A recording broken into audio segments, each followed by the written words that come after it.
Assalamualaikum warahmatullahi wabarakatuh. Bismillahirrahmanirrahim. Nawaina ta'alluma wa ta'lim wa tadhakkura wa tadhkir wa naf'a wal intifa' wal ifadah wal istifadah wal hatha ala tamassuki bi kitabillahi ta'ala wa sunnati rasulih sallallahu alaihi wasallam wa du'a ila al-huda wa dalalata ala al-khair ibtigha' wajhillah wa mardatihi wa qurbihi wa thawabihi subhanahu wa ta'ala. اللهم إنا نسألك فهم النبيين وحفظ المرسلين وإلهام الملائكة المقربين. اللهم اغننا بالعلم وزينا بالحلم وأكرمنا بالتقوى وجملنا بالعافية. اللهم أخرجنا من ظلمات الوهم وأكرمنا بنور الفهم. سبحانك لا علم لنا إلا ما علمتنا إنك أنت العليم الحكيم. رب اشرح لي صدري ويسر لي أمري واحلل عقدة من لساني يفقه قولي وسدد لساني واهد قلبي بحق سيدنا محمد صلى الله عليه وسلم. Telah berkata Al-Habib Zain bin Ibrahim bin Sumit atallahu fi umrih fi afiyah wa nafa'na bihi wa bi'ulumihi wa bi'ulumi sa'ir salihin ila yaumiddin ila an qala. Surat 60, keutamaan menulis ilmu. Nabi sallallahu alaihi wa ala alihi wasallam bersabda, apabila seorang anak Adam meninggal dunia, terputuslah amalnya kecuali 3 perkara. Pertama, sedekah jariah. Kedua, ilmu yang bermanfaat. Yang ketiga, anak saleh yang mendoakannya. Para ulama menafsirkan bahawa yang dimaksudkan sedekah jariah setelah seseorang mati adalah wakaf. Sedangkan ilmu yang bermanfaat setelah mati adalah karangan, pengajaran dan fatwa yang diberikan. Dalam hal ini mengarang adalah lebih nyata kerana lebih kesinambungan. Sedangkan As-Subki rahimahullahu ta'ala menjelaskan bahawa orang alim sekalipun luas bekal ilmunya dan jelas manfaatnya, tetapi manfaatnya terbatas pada masa hidupnya apabila tidak mengarang suatu kitab yang dapat ditinggalkan ketika telah tiada atau mewariskan ilmu yang dapat dikutip oleh muridnya ketika tersesat. Diriwayatkan dari Al-Habib Umar bin Abdul Rahman Al-Attas rahimahullah bahawasanya suatu ketika seseorang mengatakan di tempat beliau tentang banyaknya karangan. Lalu seorang yang hadir mengatakan bahawa beliau tidak perlu mengarang lagi saat itu.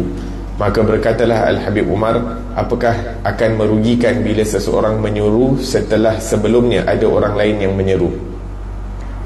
Al-Imam Abdullah bin Ali Al-Haddad mengatakan, sesungguhnya Allah Subhanahu wa ta'ala menuturkan kepada para ulama setiap zaman sesuai dengan sesuatu yang sesuai dengan orang pada zaman itu.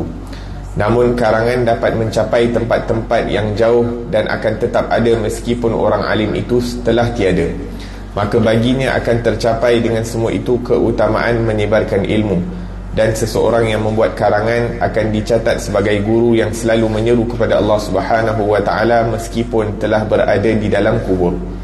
Sebagaimana disebutkan dalam hadis, barang siapa yang membangkitkan lisannya untuk suatu kebenaran yang setelah ia tiada tetap diamalkan orang, maka ia akan diberi ganjarannya sampai hari kiamat. Al-Imam Nawawi rahimahullahu ta'ala mengatakan, semestinya seorang guru memberikan perhatian kepada kegiatan mengarang apabila ia mempunyai keahlian untuk itu. Dengan mengarang, seseorang akan mengetahui hakikat-hakikat ilmu dan detail-detailnya, dan ilmu itu akan bertahan padanya kerana kegiatan itu akan memaksanya untuk banyak meneliti, mengkaji, mendalami, berdiskusi dan melakukan penelaahan. Di antara manfaat mengarang sebagaimana yang dikatakan oleh Al-Khatib Al-Baghdadi adalah bahawa mengarang mengukuhkan ingatan, mensucikan hati, mengasah tabiat, memperbagus penjelasan, membuat pengarangannya memiliki nama baik dan pahala yang besar, serta mengabdikannya sampai akhir masa. Dan yang paling utama adalah yang terjaga manfaatnya secara merata dan banyak dibutuhkan, iaitu diperlukan orang, serta belum pernah dikarang sebelumnya. Al-Imam Idrus bin Umar Al-Habsyi rahimahullah mengatakan, di antara hak para masyayikh terhadap murid-muridnya adalah menjaga ilmu dan manfaat yang mereka berikan, serta menyampaikan kepada orang setelah mereka agar dapat mengambil manfaat dari mereka. dan agar besar dengan pahala orang mengambil manfaat dengannya, pahala mereka dan sentiasa hidup sebutan mereka. Kerana setiap orang yang mendapatkan petunjuk dan mengamalkan ilmunya sampai hari kiamat akan menghasilkan pahala baginya, dan gurunya juga akan mendapatkan ganjaran yang sama dengannya, sedangkan guru dari gurunya mendapatkan 2 kali ganjarannya. Guru yang di atasnya lagi akan mendapatkan 4 kali ganjarannya. Guru yang di atasnya lagi akan mendapatkan 8 kali ganjarannya. Demikianlah setiap tingkatan berlipat ganda sejumlah pahala orang-orang sesudahnya sampai Nabi Muhammad sallallahu alaihi wasallam. Dengan demikian dapat diketahui mengapa para pendahulu lebih utama dibandingkan orang-orang belakangan. Demikian dikutip dari Iqdul Yawaqid. Al-Imam Nawawi rahimahullahu ta'ala mengatakan seorang alim yang merupakan penulis semestinya memiliki perhatian lebih pada hasil karya yang belum pernah ditulis sebelumnya. Maksud dari ucapan ini adalah tidak adanya tulisan yang memenuhi keperluan sebagaimana tulisannya dalam segala metodnya. Jika memenuhi keperluan sebahagian metodnya, hendaknya dia menulis dari jenis tulisan yang sama dan menambahkan manfaat yang dihimpun dengannya, serta merangkumi metod yang terlewatkan. Hendaknya tulisannya mencakup manfaat dan banyak dijadikan rujukan. Alhamdulillah, wassalatu wassalamu ala Sayyidina Rasulillah wa ala alihi wa ashabihi wa man walah, amma ba'd. Al-Habib, ataupun sebelum kita mulakan pengajian kita bersyukur pada Allah Subhanahu wa ta'ala kerana atas nikmat yang banyak yang telah diberikan oleh Allah. Antaranya kita dipanjangkan umur sehingga kita masuk tahun baru miladi, yang mana dengan masuknya tahun baru ini kita perlu ingatkan diri kita, perlu perbanyakkan daripada niat-niat yang baik. Antaranya kita berdoa kepada Allah Subhanahu wa ta'ala agar dengan masuknya kita pada tahun baru ini, kita berazam untuk lebih sempurna dalam melakukan amal ibadah kepada Allah Subhanahu wa ta'ala, khususnya perkara-perkara yang difardukan oleh Allah Subhanahu wa ta'ala. Perkara-perkara yang difardukan oleh Allah Subhanahu wa ta'ala itu menjadi keutamaan dalam kehidupan kita, menjadi keutamaan dalam jadual waktu harian kita. Apa-apa yang difardukan oleh Allah Subhanahu wa ta'ala, yang dituntut, maka itu menjadi keutamaan kita. Kemudian diikuti juga dengan bersungguh-sungguh meninggalkan segala perkara yang dilarang oleh Allah Subhanahu wa ta'ala, iaitu perintah dan larangan Allah yang diwajibkan. Itu merupakan perkara yang paling penting dalam kehidupan kita untuk disempurnakan. Kemudian diikuti juga dengan memperbanyakkan daripada ibadah-ibadah sunnah yang digalakkan, yang dianjurkan oleh Nabi Muhammad sallallahu alaihi wasallam, dan juga berusaha meninggalkan sebanyak mungkin daripada perkara-perkara yang makruh, apatah lagi daripada perkara-perkara yang fudul yang tidak mendatangkan apa-apa manfaat. Dan kita berdoa juga kepada Allah Subhanahu wa ta'ala agar supaya segala amalan yang kita lakukan pada tahun yang lalu diterima oleh Allah Subhanahu wa ta'ala, dicukupkan segala kekurangannya, ditambahkan daripada kesempurnaan dan pengkabulan dari sisi Allah Subhanahu wa ta'ala yang maha luas limpahan kurnianya, dan segala kekurangan kita, segala kelalaian kita, segala ketidakindahan kita, ketidakkesungguhan kita dalam mengamalkan syariah, dalam mengamalkan sunnah Rasulullah sallallahu alaihi wasallam, agar diampunkan oleh Allah. Dan tahun yang baru ini kita mohon daripada Allah agar diberikan kesungguhan, dijadikan kita seorang hamba yang sempurna ketaatannya kepada Allah Subhanahu wa ta'ala, dijadikan kita daripada umat yang bersungguh-sungguh dalam mengikuti daripada jejak langkah dan tauladan Nabi Muhammad sallallahu alaihi wa ala alihi wasallam, sehingga dengan itu insya-Allah menjadi asbab, dengan niat itu moga-moga ia menjadi satu dorongan, asbab ataupun agar supaya dibukakan pintu taufik daripada Allah. Disebutkan bahawa man fataha ala nafsihi baba niyatin salihah, barang siapa yang membuka pintu niat, satu pintu niat yang baik, maka Allah Subhanahu wa ta'ala akan buka 70 pintu taufik. Maksudnya apabila dia niat untuk melakukan kebaikan, maka dipermudahkan jalan untuk melakukan kebaikan tersebut. Amin, Allahumma amin. Naam. Dalam bab keutamaan menulis ilmu, mengarang ilmu. Habib Zain bin Smith membawa hadis tentang apabila anak Adam meninggal dunia maka terputus amalannya itu kecuali dari 3 perkara: sedekah jariah, ilmu yang bermanfaat, dan anak saleh yang mendoakannya. Maka disebutkan di sini sedekah jariah adalah antaranya adalah wakaf, dan ilmu yang bermanfaat antaranya adalah karangan. Ilmu yang bermanfaat disebutkan di sini antaranya karangan, pengajaran, dan fatwa yang diberikan. Daripada 3 yang disebutkan di sini, pengajaran boleh dilakukan sewaktu hidupnya orang alim tersebut. Fatwa yang diberikan limited, yakni walaupun boleh digunakan setelah pemergian orang alim tersebut, tapi bila orang memerlukan daripada fatwa tersebut. Jadi yang paling banyak manfaat yang akan didapati oleh orang alim itu setelah kewafatannya adalah karangan yang ditinggalkan. Sebab karangan macam buku seperti yang dikarang oleh Habib Zain ni antaranya, ataupun kitab-kitab lain, contohnya Bidayatul Hidayah, Imam Ghazali dah meninggal dunia kurang lebih 900 tahun, tapi sampai sekarang berapa ramai orang, berapa banyak masjid, berapa banyak surau yang membaca daripada karangan Imam Ghazali, Bidayatul Hidayah, dan tidak dibaca sekali, dah baca sekali, baca lagi sekali, wahakadha. Berapa banyak manfaat yang dapat, ataupun berapa banyak orang yang dapat menjadi anak murid Imam Ghazali walaupun setelah beratus-ratus tahun Imam Ghazali meninggal dunia. Itu antara manfaat karangan. Nah, sebab tu Imam Subki menulis kat sini bahawa orang alim sekalipun luas ilmunya dan jelas manfaatnya, tetapi manfaatnya terbatas pada masa hidupnya apabila tidak mengarang suatu kitab yang dapat ditinggalkan ketika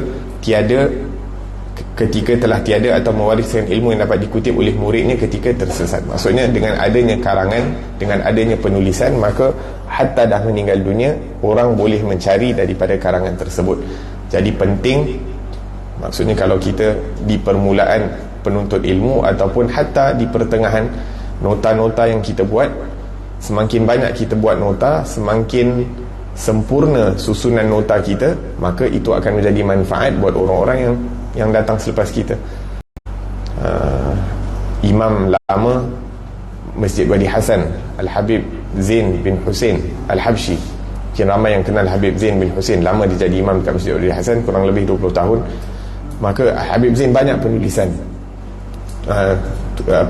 nota-nota yang dia ambil daripada gurunya Syekh Umar bin Abdullah Al-Khatib. Ini setiap hari Ahad Habib Zain akan naik motor ataupun naik kereta. Selepas itu, pada permulaannya naik motor masuk Singapura, pergi ke Masjid Abdul Razak hanya untuk mempelajari daripada kitab fiqah ataupun mengambil ilmu daripada guru Syekh Umar bin Abdullah Al-Khatib. Ini pada umur yang dah lanjut dan sudah menjadi alim pun, tapi disebabkan dia tahu ada orang yang lebih alim, Syekh Umar Al-Khatib, maka tiap-tiap minggu akan pergi menadah ilmu di Singapura, dan nota-notanya masih ada, dan sebahagiannya ada pada Al-Faqir, diberikan, iaitu anaknya berikan kepada saya. Maksudnya nota-nota ni penting. Kadang-kadang kita dengan berkat penulisan orang ni, kita akan tahu, oh, dia ambil ilmu ni daripada kitab tu, dia ambil ilmu ni daripada kitab tu. Tu pentingnya penulisan ataupun nota. Dan semakin banyak kita tulis nota, semakin sempurna kita punya notes, ataupun kita akan lebih sempurna dalam menulis daripada nota tersebut. Walaupun mungkin pada mulanya kita tak berapa sure nak tulis macam mana dan sebagainya, tapi semakin lama nota kita tu akan bertambah baik. Wah, kata. Dan lebih baik kalau kita boleh bukukan ataupun kita type balik dalam komputer supaya mudah untuk didapati oleh hatta kalau bukan untuk orang lain, untuk ahli keluarga kita, untuk anak-anak kita, untuk cucu kita dan sebagainya. Macam ibu-ibu dulu tulis resepi makanan dan sebagainya, jadi dapat turun temurun, jadi ada manfaat kat situ. Hatta bagi orang makan, mungkin kita tulis resepi itu untuk niat nak bagi orang makan, nak gembirakan hati orang lain, pahala. Nah, wahakala. Marhaba. Kalau kita tak ada kemahiran atau kebolehan mengarang, tapi kita tahu ada buku yang itu tulis, boleh nak wakafkan buku pun antara Naam, antara perkara-perkara baru yang dilakukan, yang saya tengok kebelakangan ni, sebahagian daripada penuntut-penuntut ilmu ataupun guru-guru, kadang-kadang mereka kurang, maksudnya untuk nak beli buku tu diorang limited income untuk nak beli buku-buku, dan buku-buku sekarang ni mungkin agak mahal. Contohnya Ihya Ulumuddin bukannya murah, satu set tu mungkin kat 700-800 ringgit masalan. Jadi kadang-kadang mungkin kita nak baca, manfaat kita kalau kita baca kurang, tapi kalau kita hadiahkan kitab-kitab seperti itu kepada orang-orang alim atau kepada ustaz-ustaz yang memang mereka gunakan buku-buku tersebut sebagai rujukan, maka kita pun menjadi asbab pahala. Mungkin contohnya sekarang ni banyak orang wakafkan Quran, Masya Allah, bagus, tapi sebab dah banyak. Tapi mungkin kalau kita dapat tahu satu orang alim yang memang suka baca, suka mentelaah ilmu dan sebagainya, maka kalau kita wakafkan kepada mereka ataupun kita hadiahkan, tak payah wakaf lah, kita hadiahkan kitab-kitab yang bermanfaat, maka itu menjadi satu asbab bersambungnya pahala kita, selagi mana orang alim itu mengamalkan daripada ilmu tersebut ataupun menggunakan daripada kitab tersebut dan kemudian diwariskan kepada anak mereka dan kepada anak mereka wahakadha, maka ia menjadi satu manfaat yang berterusan ataupun pahala yang berterusan. Subhanallah, cakap pasal buku, guru kami Syekh Taha bin Yusuf Karan dekat Cape Town, dia punya maktabah, dia punya library dia kalau dikonvertkan dalam duit mungkin lebih daripada 400 hingga 500 ribu ringgit harga kitab-kitab dia sahaja. Maksudnya punya mereka berikan perhatian kepada ilmu, sanggup mengorbankan duit mereka itu untuk kitab. Wahakadha salihin, kalau kita tengok orang-orang salih semuanya, yang mana orang-orang alim yang sangat mencintai kepada ilmu, setiap daripada mereka akan mempunyai maktabah sendiri, akan ada library sendiri dalam rumah mereka sebagai rujukan. La ilaha illallah. Naam. Sehingga dikatakan Syekh Taha bin Yusuf Karan, dikata masa dia belajar dekat Mesir, kadang-kadang ayah dia hantar duit, jadi punya seronok bila dapat duit tu terus pergi maktabah beli buku sampai habis duit. Balik rumah isteri tanya, duit mana? Halas, habis dah duit beli kitab. Bak dia nak makan apa? Syufi, ini punya mereka letakkan keutamaan, punya kecintaan mereka terhadap ilmu, lupa yakni patutnya duit tu dibahagikan sikit untuk ilmu, sikit untuk ahli keluarga lah, tanggungan kan ni khalas semua digunakan untuk kitab. La ilaha illallah. Wahakadha orang-orang yang tak pernah hilang haus mereka ada dua. Ithnan, satu orang yang hauskan dunia, satu orang yang hauskan ilmu. Yani orang yang hauskan dunia tak pernah rasa cukup dengan dunia, dan orang yang hauskan ilmu tak pernah rasa cukup dengan ilmu. Ala kulli hal, la ilaha illallah. Nah, ada satu orang kawan saya pun, Syekh Umair, dia ada madrasah dekat Jelebu, dekat Negeri Sembilan. Dia pun sewaktu dia belajar, tapi alhamdulillah ayah dia engineer, jadi sekali dia minta daripada ayah ni 20,000, 30,000 untuk beli kitab. Semuanya digunakan untuk kitab, tak ada satu yakni, dan memang ulat buku, tak ada kerja lain, iktikaf dekat maktabah, dekat library daripada pagi sampai malam. Sampai orang lain kalau pergi madrasah kena ikut kelas kan, masuk tahun 1, tahun 2, tahun 3, tak, dia sebab dia ulat buku dan telah dikenali oleh guru kami, jadi guru kami cakap dia, khalas, kau duduk dalam library, guru maksudnya Syekh Taha akan bagi dia kitab, okay, baca, dah habis dia test terus, maksudnya tanya, okay, discuss, khalas, bagi kitab lain, macam tu. Maksudnya dia belajar tak ikut syllabus, guru tu akan bagi kitab, dia habis kitab je, dia akan naik kitab lain. Kata la ilaha illallah. Tapi memang diberikan intelek yang tinggi lah, maksudnya memang orang yang sangat pandai dan ulat buku. Subhanallah.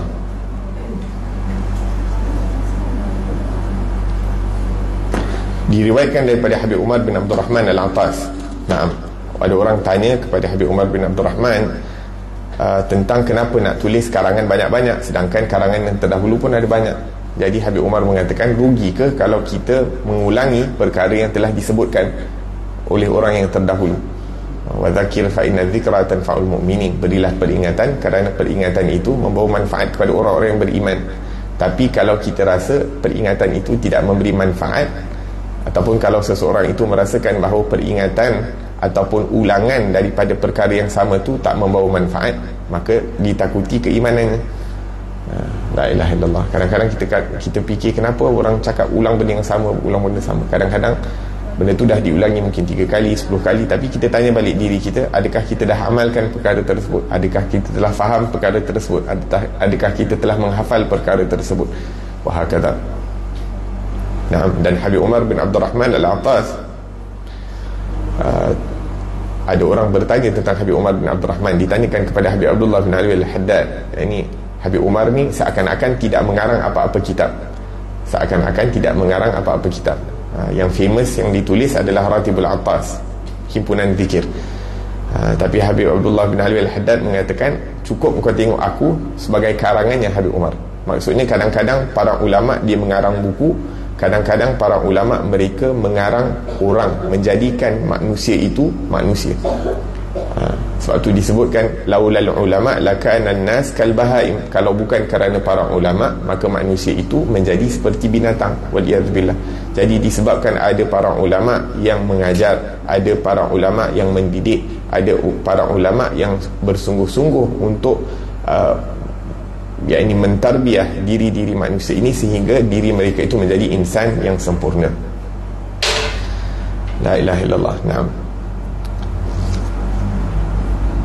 Dan Al-Imam Abdullah bin Ali Al-Haddad mengatakan, sesungguhnya Allah menuturkan kepada para ulama setiap zaman sesuatu yang sesuai dengan orang pada zaman itu. Maksudnya kadang-kadang sebab mereka daripada zaman yang sama, jadi mereka dapat menyampaikan perkara yang sesuai dengan zaman tersebut, ataupun yang mudah untuk difahami oleh orang zaman tersebut. Mungkin kalau kita baca karangan yang sebelum kita ataupun zaman sebelum-sebelum kita, mungkin kita pun tak faham sebab mereka berada pada cara kehidupan yang berbeza dengan cara kita hidup.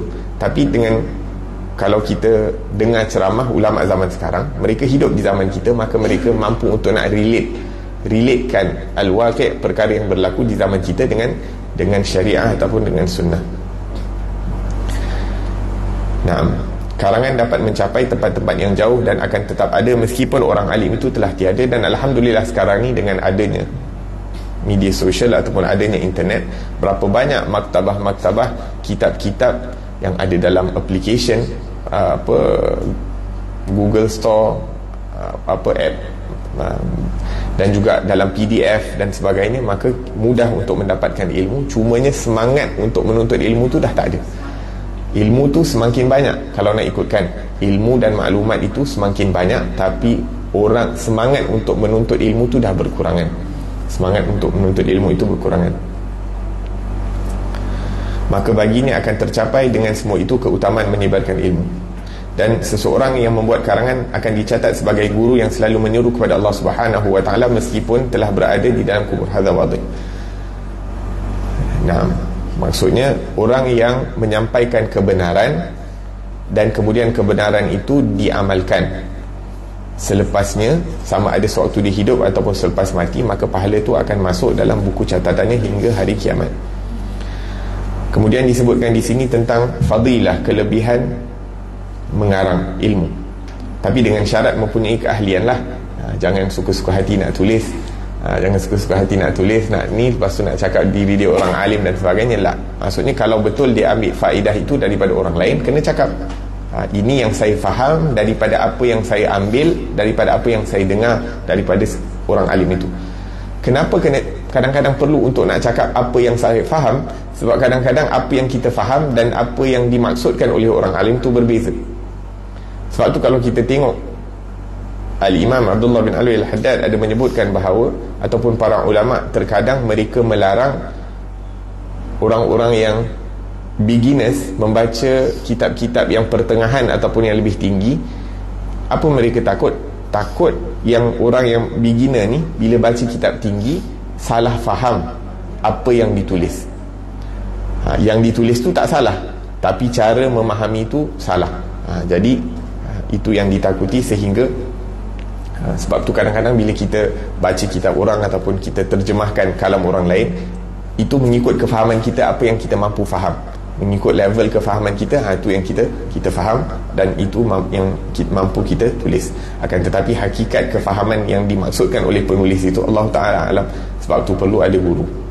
Nah, dengan mengarang, seseorang akan mengetahui hakikat-hakikat ilmu dan detailnya, dan ilmu itu akan bertahan padanya kerana kegiatan itu akan memaksanya untuk banyak meneliti, mengkaji, mendalami, berdiskusi dan melakukan mutala'ah. Dan mengarang mengukuhkan, menguatkan ingatan, membersihkan hati, mengasah tabiat. Maksudnya kita melatih diri kita ni untuk baca buku, latih diri kita ni untuk suka kepada buku dan sebagainya. Subhanallah, ada satu orang Syekh Al-Ghumari punya keluarga ni keluarga ilmu, adik-beradik mereka banyak orang alim. Disebutkan salah satu daripada mereka ni satu kali baca buku daripada lepas isyak masuk ke dalam maktabah, library, ambil satu buku, dan dah berumur tapi sangat tenggelam dalam apa yang dibaca ni sampai ke subuh dalam keadaan berdiri, dan dalam waktu musim sejuk. Lupa tengah berdiri, lupa musim sejuk. Sebab apa? Sebab terlalu asyik dalam membaca sehingga dia lupa segala perkara. Ajib. La ilaha illallah. Dan perkara yang membuatkan orang-orang alim ni menjadi alim adalah apa kesukaan mereka. Sebab tu kesukaan ataupun inclination sangat penting. Allahumma salli ala Muhammad.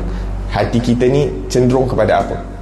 Bila kita cenderung dengan perkara yang betul, bila hati kita ni cenderung kepada orang yang betul, maka tabiat kita akan menjadi betul. Tapi yang masalah ni sekarang, hati kita ni dicenderungkan kepada perkara-perkara yang salah dan kepada orang-orang yang salah.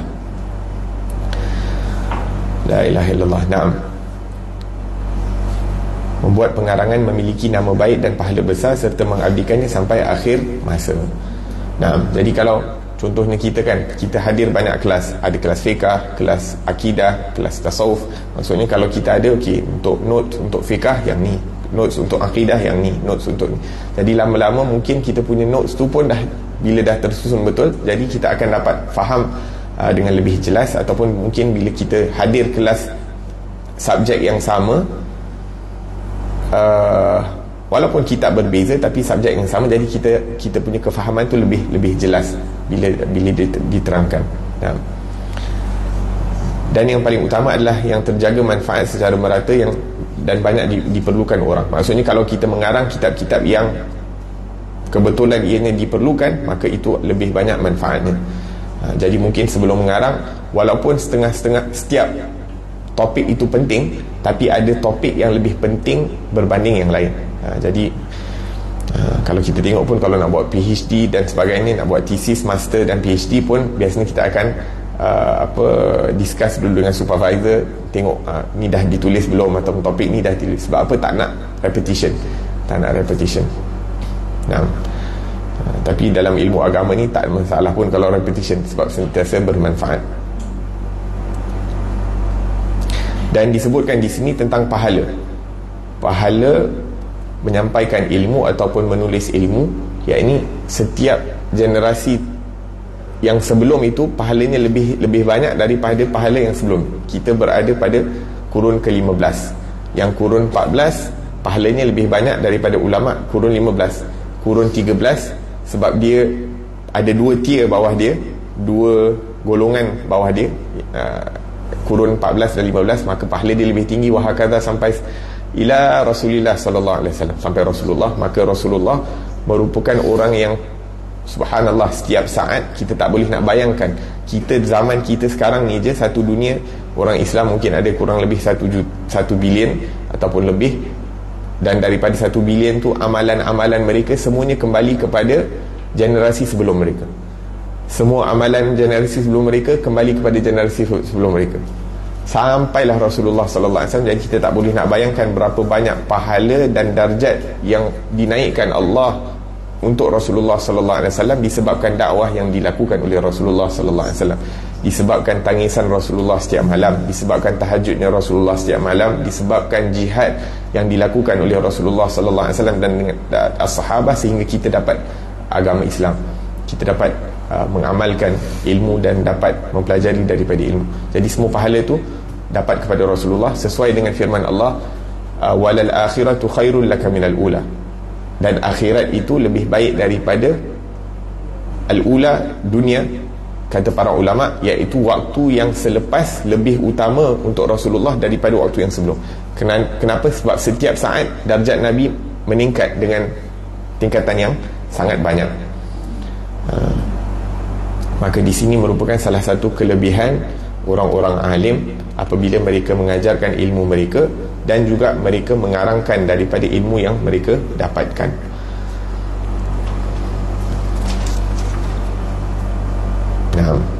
Dan gurunya juga akan mendapatkan ganjaran yang sama dengannya.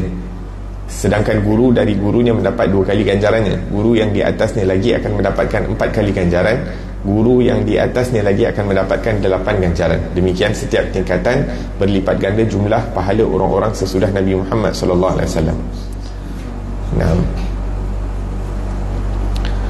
Nah, kemudian disebutkan di sini catatan akhir nombor 76, Tajuddin Abu Nasr Abdul Wahab bin Ali bin Abdul Kafi As-Subki, Imam As-Subki. As-Subki ni keluarga alim juga, tapi ni bukan daripada dia ada Sirajuddin As-Subki dengan Taqiyuddin As-Subki, yang ini Tajuddin As-Subki. Ala kulli hal, keluarga As-Subki ni pun banyak daripada golongan orang alim, tapi yang disebutkan di sini seorang imam al-allamah usuli, faqih. Maksudnya usul, orang yang hebat dalam ilmu usulul fiqh. Kemudian faqih, orang yang hebat dalam fiqh, menguasai berbagai disiplin ilmu, pemuka, para qadhi, macam ketua qadhi lah, macam tu. Termasuk muhakkik di kalangan imam dan seorang yang terlibat dalam sebahagian besar ilmu. Ada pendapat yang mengatakan bahawa beliau telah sampai ke darjat mujtahid. Mujtahid ni apa? Mujtahid sampai ke satu tahap ilmu yang mana kalau dia nak bermadhab sendiri boleh. Dan kalau kita tengok para ulama zaman dahulu, ramai yang telah sampai ke darjat mujtahid tapi mereka tak ada pun sibuk nak buat madhab baru. Orang zaman sekarang nak sampai nak dapat title alim betul-betul pun mungkin tak lepas, dah bercita-cita nak kata, oh kenapa aku nak kena ikut mazhab lain. Ishaba, yang ni bukan satu perkara yang ni alim betul-betul pun belum, lepas tu dah tak nak ikut imam mazhab.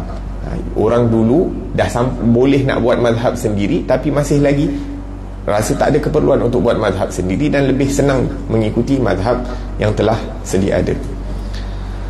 Dan sebabkan itu kalau kita tengok hatta dalam mazhab Imam Syafi'i sendiri, daripada zaman Imam Syafi'i kurun kedua ataupun kurun ketiga, Imam Syafi'i meninggal 204 Hijri. Daripada zaman Imam Syafi'i itu berapa ramai kalau kita tengok ulama daripada tafsir, ulama usul, ulama hadis, ulama fiqh dan sebagainya, semuanya tak keluar daripada mazhab Imam Syafi'i, sebab merasakan apa yang telah foundation yang telah dibentangkan oleh Imam Syafi'i cukup sempurna dan hebat, sehingga mereka hanya mengikuti daripada apa yang telah dimulakan ataupun diasaskan oleh Imam Syafi'i. La ilaha illallah. Nah, kemudian disebutkan sini nombor 77, imam besar, salah seorang tokoh kemuka pada masanya, Habib Umar bin Abdul Rahman bin Aqil Al-Attas, lahir dekat Lisik, sebuah kampung, perkampungan dekat Tarim ataupun berdekatan dengan Tarim. Lahir pada 992, wafat di Huraidah pada tahun 1072. Sekarang ni kita 1444, kurang lebih berapa ratus tahun?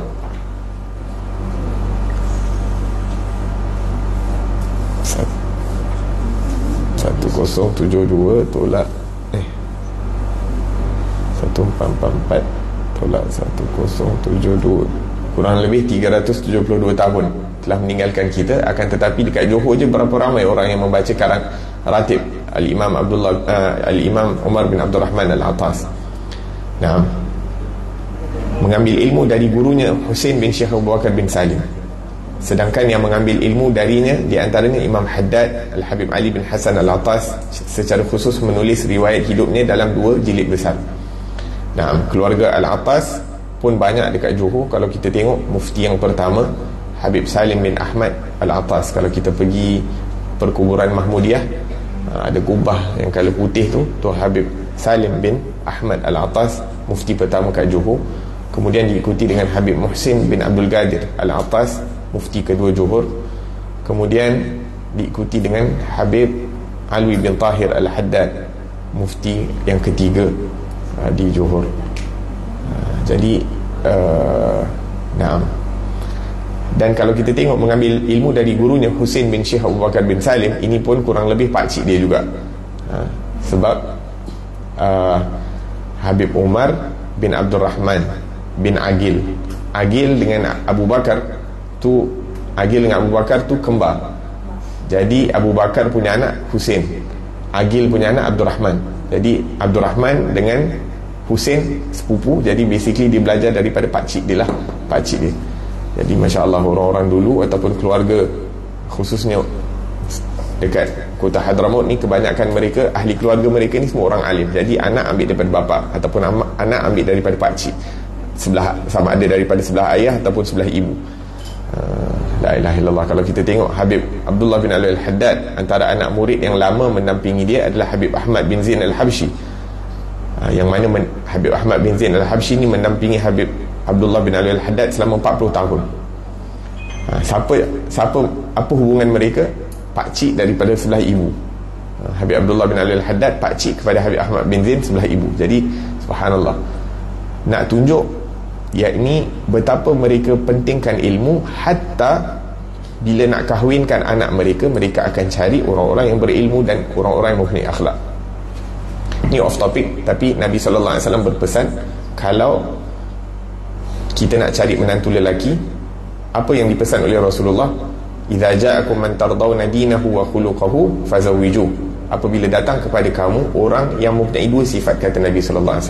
Satu, man tardawna dinahu, agamanya diridai, maksudnya agama dia berada dalam keadaan yang baik. Tardawna dinahu wa khuluquhu, begitu juga dengan akhlaknya. Fazawwiju. Nabi tak ada kata kerja dia apa, gaji dia berapa banyak, dah ada kereta belum, dah ada rumah belum, dah ada kredit kad belum. Kata semua tanya. Nak tahu degree, lepas tu nak tahu degree graduate kat mana pula, lepas tu nak tahu kerja kat mana, office mana, company mana, syarikat mana, gaji macam mana dan sebagainya, boleh jaga anak ke tak. La ilaha illallah. Punya seakan-akan tak yakin dengan rezeki yang telah ditetapkan oleh Allah Subhanahu wa taala. Dan ini merupakan salah satu, ragu-ragu terhadap rezeki daripada Allah merupakan satu perkara yang muskilah, yakni satu yang boleh mengakibatkan yakni kerosakan akidah, waliyadzubillah tabaraka wa taala. Wa fi samai rizqukum wa ma tu'adun, kata Allah Subhanahu wa taala, dan di langit itu ada rezeki kamu yang telah dijanjikan oleh Allah Subhanahu wa taala. Kadang-kadang yang memang bukan satu perkara yang mudah nak cakap, tapi satu perkara yang perlu untuk kita latih diri kita untuk yakin rezeki itu daripada Allah Subhanahu wa taala. Kadang-kadang kita ada anak perempuan, kadang-kadang kita pun ada rezeki lebih nak bantu menantu contohnya, tapi hanya kerana menantu tu akhlak dia dah bagus, agama dia bagus, tapi kerana mungkin pada waktu itu dia belum ada kerja yang bagus, kita pilih orang lain yang mungkin ada kerja bagus tapi akhlak dan agamanya tak bagus. Wabak dia berlaku problem dalam keluarga dan sebagainya. La ilaha illallah. Naam. Idza ja'akum man tardawna dinahu wa khuluquhu fasawwijuhu wa illa takun fitnatun fil ardi wa fasadun 'arid, kata Nabi sallallahu alaihi wasallam. Ala kulli hal, jadi kalau kita tengok ahli keluarga orang-orang alim, mereka akan berkahwin satu dengan yang lain. Kalau kita tengok Habib Zain bin Ibrahim bin Smith, merupakan biras kepada Habib Umar bin Hafiz. Maksudnya Habib Zain bin Smith, isteri dia dengan isterinya Habib Umar bin Hafiz adik-beradik, adik-beradik. Padahal ada banyak lagi lah orang-orang alim di kalangan biras-biras mereka. Sebab bapa mertua mereka Habib Muhammad bin Abdullah Al-Haddar ada kurang lebih 20 lebih anak. Anak lelaki ada 10 orang, anak perempuan belasan. Semuanya menjadi orang alim, dan disebabkan itu diorang punya network antara keluarga sahaja orang alim ni. Ada yang dekat Abu Dhabi, dekat Dubai, dekat Yaman, dekat Mekah, dekat Madinah. Subhanallah. Bukan kerana dunia tapi kerana agama. bukan kerana dunia tapi kerana agama dan ilmu. Dan antara yang disebutkan oleh cucu kepada Habib Muhammad bin Abdullah Al-Haddad, bapa mertua kepada Habib Zain dan Habib Umar bin Hafiz, iaitu bila Habib Muhammad bin Abdullah Al-Haddad bertemu dengan anak-anaknya yang ditanyakan, bagaimana hubungan kamu dengan Allah, bagaimana hubungan kamu dengan Qiyamul Lail. Dia tak ada tanya, oh sekarang ni kerja kat mana, duduk apa, buat kat apa. Kita tanya kan, anak cucu menantu semua kita nak tanya, oh macam mana kerja sekarang ni, bagus apa semua, gaji berapa, dapat promotion ataupun tidak dan sebagainya. Lah, dia tak tanya tu. Yang ditanya macam mana bangun malam ada tinggal, Quran ada tinggal. Perkara yang diambil berat adalah agama. Moga-moga Allah Subhanahu Wa Taala letakkan kita dalam kumpulan ataupun letakkan kita dalam keluarga-keluarga yang mengambil berat. Dan mungkin kalau kita terlepas peluang tersebut, kita pastikan generasi yang akan datang tak terlepas daripada perkara-perkara tersebut.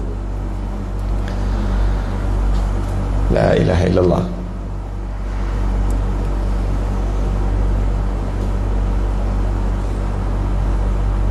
La ilaha illallah. Nah, kemudian Habib Zain bin Ibrahim bin Smith dalam bab yang seterusnya menyebutkan haramnya mencegah dan menyembunyikan ilmu. Nah, perbahasan kita semuanya tentang ilmu. Nah, Allah Subhanahu Wa Taala berfirman, dan ingatlah ketika Allah Subhanahu Wa Taala mengambil janji dari orang-orang yang telah diberi kitab, iaitu hendaklah kamu menerangkan isi kitab itu dan janganlah kamu menyembunyikannya. Di dalam hadis dikatakan Allah Subhanahu Wa Taala tidak memberi ilmu kepada seorang alim melainkan dia mengikat perjanjian dengannya, sebagaimana dia mengikat perjanjian dengan para nabi untuk menjelaskan ilmu dan tidak menyembunyikannya. Apabila seorang alim ditanya tentang suatu ilmu, maka wajib baginya untuk mengajarkannya tentang hukum-hukum Islam, iman, tata cara solat, bersuci dan perkara-perkara ibadah yang lain, dan ia tidak diperkenankan hanya diam sahaja. Seorang yang enggan mengajarkan ilmu yang Allah anugerahkan kepadanya dan menyembunyikan penjelasan yang diwajibkan baginya, maka ia termasuk diancam, sebagaimana tersebut dalam kitabullah dan sunnah Rasulullah sallallahu alaihi wasallam. Firman Allah Subhanahu Wa Taala, sesungguhnya orang-orang yang menyembunyikan apa yang telah diturunkan Allah, iaitu kitab, dan menjualnya dengan harga yang sedikit, mereka itu sebenarnya tidak memakan, iaitu tidak menelan ke dalam perutnya melainkan api, dan Allah Subhanahu Wa Taala tidak akan berbicara kepada mereka pada hari kiamat dan tidak akan mensucikan mereka, dan bagi mereka siksa yang amat pedih. Sebagaimana juga firman Allah Subhanahu Wa Taala, sesungguhnya orang-orang yang menyembunyikan apa yang telah kami turunkan berupa keterangan-keterangan yang jelas dan petunjuk setelah kami menerangkannya kepada manusia dalam Alkitab, mereka itu dilaknati Allah Subhanahu Wa Taala dan dilaknati pula oleh semua makhluk yang dapat melaknati. Nabi SAW juga bersabda, seseorang yang ditanya tentang suatu ilmu kemudian menyembunyikannya, maka Allah Subhanahu Wa Taala akan mengekangnya dengan kekang dari api pada hari kiamat. Di dalam riwayat yang lain dikatakan, seseorang yang menghafal suatu ilmu kemudian menyembunyikannya, maka ia akan didatangkan pada hari kiamat dalam keadaan terkekang dari api.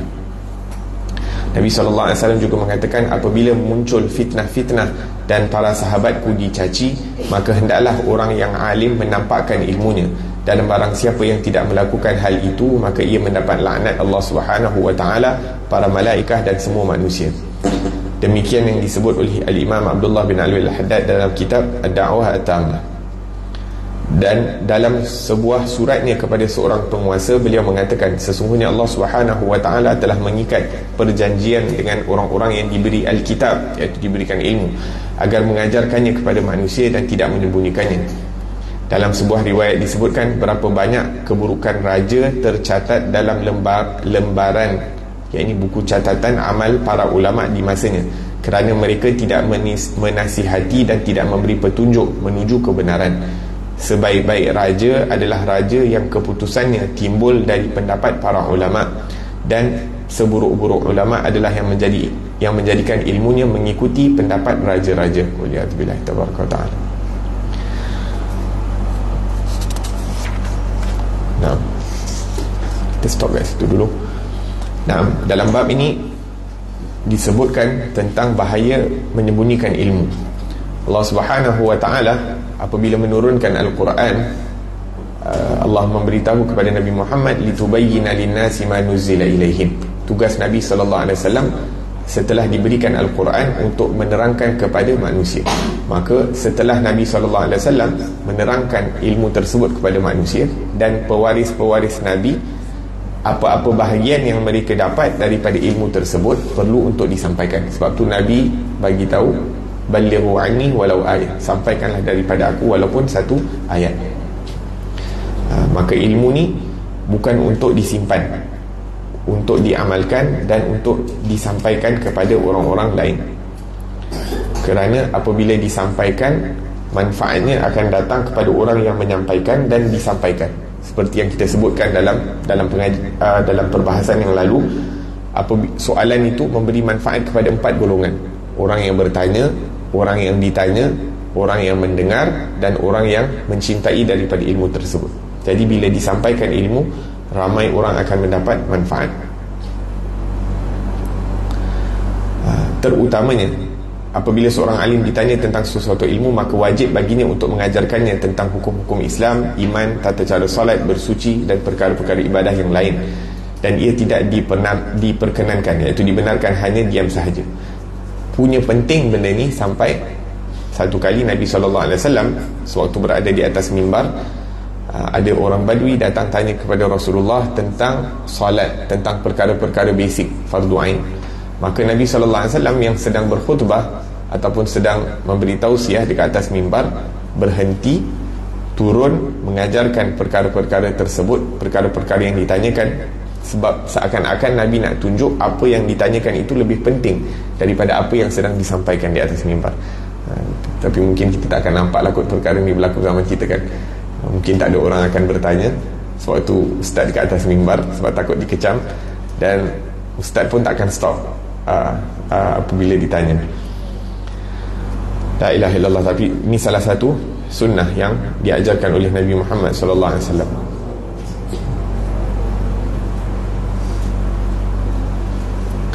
Disebutkan ayat-ayat tentang bahaya tidak menyebarkan ilmu ataupun menyimpan ilmu. Dan orang yang ditanya tentang ilmu yang dia tahu kemudian dia sembunyikan, maka akan diberikan pakaian, seakan-akan lijam ni tempat macam bukan saddle. Kalau kuda tu tempat dia yang letak dekat muka kan, untuk nak arah dia pergi kat kiri kanan, akan dipakaikan dengan perkara tersebut yang diperbuat daripada api. La ilaha illallah. Tapi itu kalau kita ada ilmu. Tapi kalau kita tak ada ilmu ataupun kita tak pasti, perlu untuk kita mendapatkan kepastian dulu, baru kita sampaikan. Ini untuk hak orang-orang yang memang ada ilmu dan mereka ambil ilmu dengan benar. Maka kalau dia tahu, kena sampaikan. Tapi kalau kita tak tahu tentang ilmu tersebut ataupun kita tak pasti, bahkan disebutkan bahawa kadang-kadang apabila ditanyakan tentang masalah fiqah dan kita dah lama tak baca kitab fiqah, perlu untuk kita rujuk balik. Walaupun kita pernah belajar, walaupun kita masih ingat, tapi nak pastikan. Sebab apa? Sebab bila orang tanya tentang hukum hakam, ini tentang hukum hakamnya Allah Subhanahu Wa Taala. Jangan diambil ringan. La ilaha illallah, yang mana di akhir zaman, antara sifat-sifat orang di akhir zaman ni, ilmunya sikit tapi cepat nak beri fatwa. Orang zaman dahulu ilmunya banyak tapi berat untuk nak keluarkan fatwa ataupun nak keluarkan pendapat tentang agama, sebab mereka tahu amanah yang dipikul itu besar. Dan barang siapa yang tidak melakukan hal itu, iaitu tidak menunjukkan ilmu, ini bab lain. Apabila muncul fitnah-fitnah dan para sahabat aku dicaci kata Nabi SAW, maka hendaklah orang yang alim menampakkan ilmunya, menzahirkan ilmunya, iaitu dengan mengajar. Tak perlulah nak kena berdebat ataupun masuk kat YouTube ke nak masuk TV dan sebagainya, tapi maksudnya mengajarkan ilmu, giat dalam menyebarkan ilmu agama. Kalau dia tidak melakukan perkara tersebut, maka dia akan mendapat laknat daripada Allah, para malaikat dan semua manusia. Kat sini Imam Haddad menyebutkan betapa banyak keburukan raja tercatat dalam buku catatan para ulama, kerana para ulama takut, tak berani untuk mengatakan kebenaran ataupun tidak mempunyai kebijaksanaan dalam menasihati kepada pembesar-pembesar. Perlu ada ilmu dan perlu ada kebijaksanaan, ini hikmah dalam, bukan nak kata nak suruh marah para pembesar ataupun nak revolt dan sebagainya, tak ada. Tapi maksudnya bila boleh beri nasihat, maka beri nasihat. Yang tak boleh beri nasihat, tak ada siapa suruh pergi ketuk pintu raja bagi nasihat lah. Yang ada position untuk bagi nasihat, maka mereka yang perlu bagi nasihat. Nah, la ilaha illallah. Sebab itu antara perkara yang diperlukan juga oleh orang alim, seperti mana yang ditanyakan oleh guru kami Habib Ali bin Abdul Rahman Al-Jufri kepada gurunya Syekh Muhammad Mutawalli Sya'rawi, seorang ahli tafsir yang hebat di zamannya di Mesir. Beliau bertanya kepada gurunya, apa yang menghalang seorang alim itu daripada mengatakan kebenaran, ataupun kenapa orang alim terkadang susah nak mengatakan kebenaran. Maka Syekh Muhammad Mutawalli Sya'rawi mengatakan apa? Man lam ya'kul min fa'sih lam yakul min ra'sih. Barang siapa yang tak makan daripada usaha tangannya sendiri, maka dia tidak akan cakap daripada akal fikirannya. Maksudnya orang yang tak ada hasil pendapatan sendiri, maka dia tak akan ada keberanian untuk nak cakap. Maksudnya dia bergantung kepada orang. Jadi dia tak boleh nak suka-suka hatilah nak cakap apa dia nak cakap. Bukanlah nak suka hati tu as in nak cakap benda yang tak betul, tapi maksudnya untuk nak sampaikan kebenaran perlu ada keberanian, dan juga perlu terkadang kena ada hasil pendapatan sendiri. Nah, la ilaha illallah. Sebab tu kalau kita tengok ulama zaman dahulu, kebanyakan mereka ni dulu orang Islam ataupun para ulama, imam-imam, mereka ada wakaf. Mereka wakafkan harta mereka untuk masjid. Seperti mana diorang wakafkan harta untuk masjid, mereka wakafkan juga siapa yang ada title imam, menjadi imam, dapat daripada harta wakaf. Yang mengajar dekat madrasah, dapat daripada harta wakaf. Yang duduk dekat madrasah, yang belajar, ada dapat daripada harta wakaf. Sehingga mereka tak memerlukan daripada bantuan orang lain. Tapi zaman sekarang ni berkurangan perkara-perkara tersebut.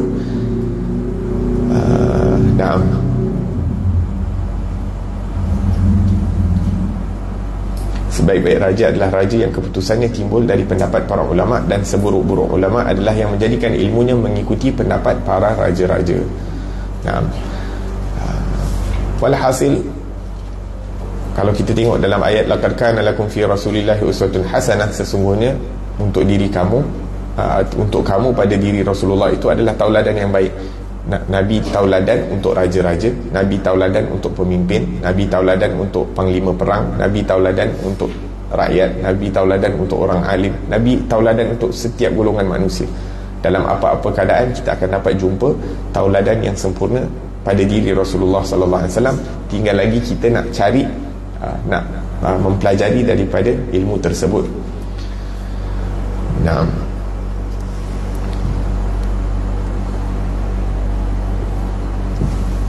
Di antara perkataan Al-Imam Abdullah bin Husain bin Tahir, sesungguhnya menyembunyikan ilmu adalah lebih berbahaya dibandingkan dengan menyembunyi makanan. Sebagaimana yang dikatakan oleh Al-Habib Ahmad bin Umar bin Sumaid, perhatikanlah ancaman yang keras dalam penyembunyian makanan.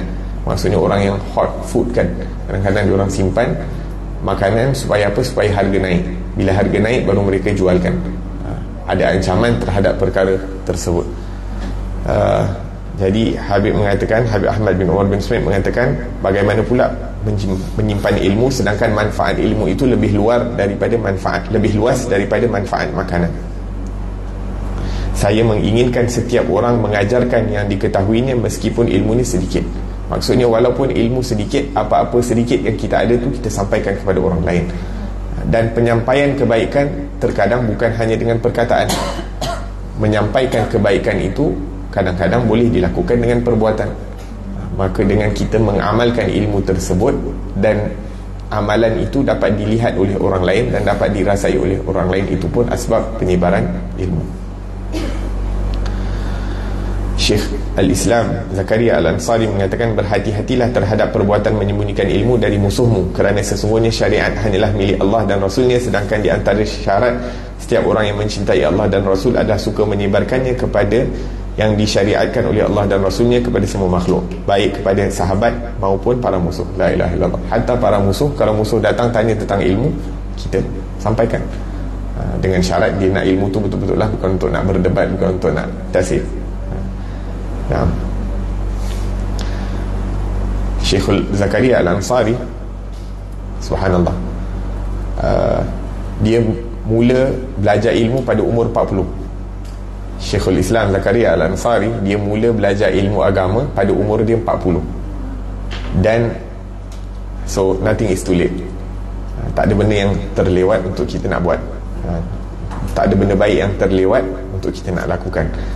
Sebab Syekhul Islam Zakaria Al-Ansari mula belajar agama pada umur 40, dan dia satu orang yang hebat sehingga menjadi rujukan dalam mazhab dalam mazhab Syafi'i. Di salah seorang rujukan ataupun mempunyai kitab-kitab yang besar dalam fiqh. La ilaha illallah. Ada satu kisah tentang Syekhul Islam Zakaria Al-Ansari. Satu hari dia selalu jumpa Rasulullah sallallahu alaihi wasallam. Ini bukan satu orang alim yang hebat dalam ilmu sahaja, akan tetapi hubungannya dengan Rasulullah sallallahu alaihi wasallam juga luar biasa. Jadi sampai satu ketika dia lama tak jumpa kepada Rasulullah sallallahu alaihi wasallam. Kemudian kalau tak silap ada orang bagi selawat kepada dia untuk diamalkan, untuk dia berjumpa dengan Rasulullah. Selawat dia apa? Selawat dia, Assalatu wassalamu alaika ya sayyidi ya Rasulullah, qallat hilati adrikni, 116 kali. Assalatu wassalamu alaika ya sayyidi ya Rasulullah, qallat hilati adrikni, 116 kali. Kemudian Assalamu alaika ayuhan nabi wa rahmatullahi wa barakatuh, 116 kali. Kemudian ana fi jahi Rasulillah sallallahu alaihi wasallam, 116 kali. Maksudnya selawat ni 116 kali. Yang pertama tadi assalatu wassalamu alaika ya sayyidi ya Rasulullah, qallat hilati adrikni. Kemudian assalamu alaika ayuhan nabi wa rahmatullahi wa barakatuh, 116 kali. Kemudian ana fi jahi Rasulillah sallallahu alaihi wasallam, 116 kali. Wabadin dengan izin Allah dia dapat berjumpa dengan Rasulullah sallallahu alaihi wasallam. Kemudian antara yang disebutkan, nanti pengajian akan datang saya akan sebutkan lagi insya-Allah. Antara yang disebutkan kenapa dia lama tak mimpi Rasulullah, disebutkan dalam mimpi itu sebab apa? Sebab serban dia besar sangat. Serban dia terlampau besar, jadi diperintahkan kepada Syekh Zakaria Al-Ansari untuk kecilkan sikit serban dia. Jadi disebabkan itu dikecilkan serban. Lepas tu salah satu daripada sebab dia susah mimpi Rasulullah sebab ditegur. Qultu, yakni dalam kitab tulisan dia tu seakan-akan dalam kitab dia saya berkata. Saya tu macam ada ego lah kan, macam qultu ana, yakni I said something. Jadi ditegur. Kurang pasti yang ditegur itu Rasulullah ataupun orang lain, tapi supaya apa? Supaya diubah. Jadi dia kata khalas, lepas ni buku catat terbitan yang akan datang dia akan buang, dia akan tukar, berkata si fulan, dia tak akan cakap saya yang kata. Lebih kurang macam tu. Bahakala ni nak menunjukkan betapa hubungan orang-orang alim zaman dahulu, hubungan mereka menjadi orang yang hebat disebabkan hubungan mereka yang luar biasa dengan Rasulullah sallallahu alaihi wasallam. Yang ini selalu bermimpi dengan Rasulullah sallallahu alaihi wasallam. Kita sekarang ni tanya sebagai penuntut ilmu, sebagai orang yang mencinta ilmu, sebagai orang yang dipilih oleh Allah Subhanahu wa taala untuk memiliki sebahagian daripada warisan ilmunya Rasulullah sallallahu alaihi wasallam, bila last kita mimpi kepada Rasulullah sallallahu alaihi wasallam? Bila last kita ada sifat bersungguh-sungguh untuk nak melihat kepada wajahnya Rasulullah sallallahu alaihi wasallam? Yakni bila tiba malam Jumaat, yakni mungkin setiap hari tu nak fokus untuk nak jumpa Rasulullah tu mungkin terlampau banyak, tapi mungkin hatta untuk malam Jumaat, Khamis malam Jumaat, waktu kita perbanyakkan selawat dan salam kepada Rasulullah sallallahu alaihi wasallam pun kadang-kadang kita tak berikan perhatian yang penuh, ataupun kita tak bersungguh-sungguh minta kepada Allah Subhanahu wa taala, ataupun bersungguh-sungguh dalam berselawat dengan niat agar supaya kita dimuliakan mata kita ini untuk melihat wajahnya Rasulullah sallallahu alaihi wasallam. Tapi pada tahun ini kita pasang niat, insya-Allah kita pastikan ada reminder yakni setiap mungkin hari Jumaat ataupun mungkin hatta sebulan sekali, kita ada satu hari yang mana kita berikan perhatian untuk berselawat dengan bersungguh-sungguh, sembahyang sunat hajat agar diizinkan oleh Allah Subhanahu wa taala untuk kita melihat wajahnya Rasulullah sallallahu alaihi wasallam.